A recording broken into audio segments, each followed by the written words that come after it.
जिंदगी के सफर में हर किसी को कभी ना कभी रास्ते से भटकने का डर होता है। कभी परीक्षा का दबाव होता है, कभी नौकरी की चिंता, कभी व्यापार का जोखिम, तो कभी अपने ही सपनों का बोझ इतना भारी लगता है कि समझ नहीं आता क्या करें।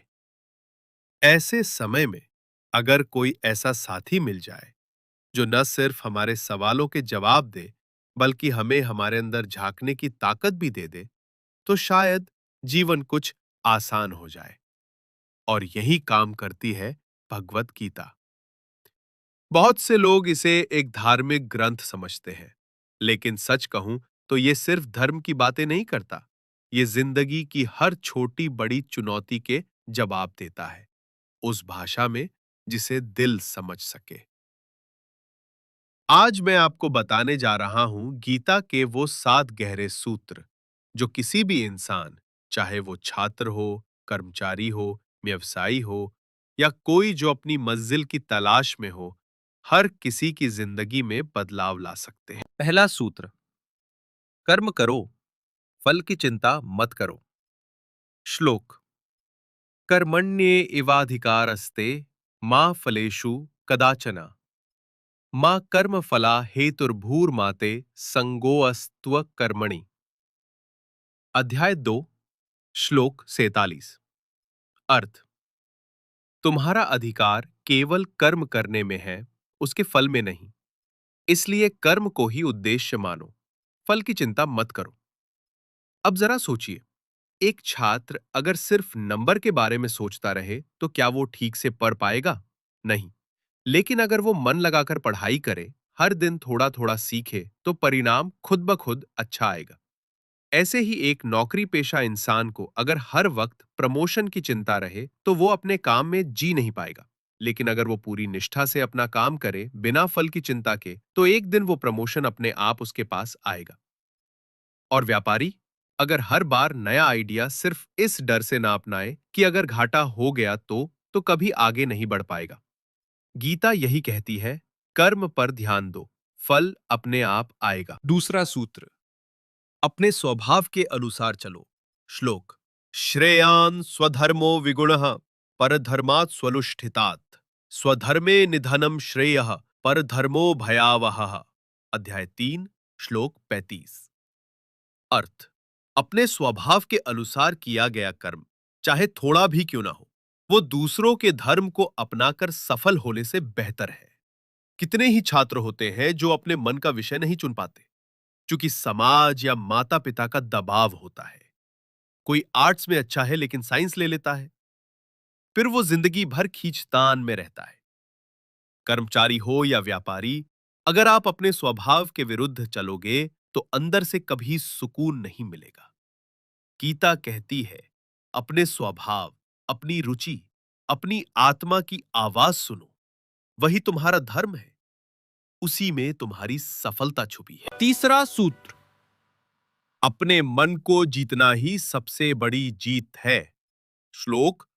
उद्धरेदात्मनात्मानम नात्मानमेव वसादयेत आत्मैव ह्यात्मनो बंधु आत्मैव रिपुरात्मनः। अध्याय 6, श्लोक 5। अर्थ। स्वयं अपने द्वारा स्वयं को ऊपर उठाओ, तुम्हारा मन तुम्हारा सबसे अच्छा मित्र भी बन सकता है और सबसे बड़ा शत्रु भी। यह श्लोक बहुत गहरा है। सोचिए, जब हम अपने मन से हार जाते हैं, तब ही असली हार होती है। जब आप बार बार सोचते हैं, मुझसे नहीं होगा, मैं फेल हो जाऊंगा, दूसरे मुझसे बेहतर हैं, तो ये सब आपका मन ही तो कह रहा है। लेकिन वही मन अगर आपका दोस्त बन जाए, तो फिर कोई ताकत आपको रोक नहीं सकती। यही कारण है कि ध्यान, एकाग्रता, संयम, ये सब सीखना जरूरी है। यही सफलता की असली कुंजी है। चौथा सूत्र। संकट में भी शांत रहना सीखो। श्लोक। योगस्थ कुरु कर्माणि संगम त्यक्त्वा धनंजय सिद्ध्य सिद्ध्यो समो भूत्वा समत्वम योग उच्यते। अध्याय 2, श्लोक 48। अर्थ। हे अर्जुन, सिद्धि और असिद्धि में समान भाव रखकर आसक्ति त्याग कर कर्म करो, यही योग कहलाता है। जीवन में कोई भी राह सीधी नहीं होती। उतार चढ़ाव तो आते ही रहते हैं। कभी परीक्षा कठिन हो जाती है, कभी नौकरी चली जाती है, कभी व्यापार में घाटा होता है। लेकिन जो व्यक्ति इन सब के बीच भी अपने मन को स्थिर रखता है, वो ही असली विजेता होता है।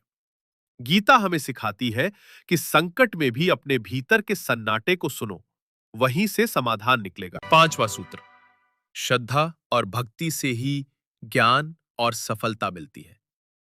श्लोका, श्रद्धावा लभते ज्ञानम तत्परः संयतेन्द्रियः ज्ञानम लब्ध्वा पराम शांतिं अचिरेणाधिगच्छति।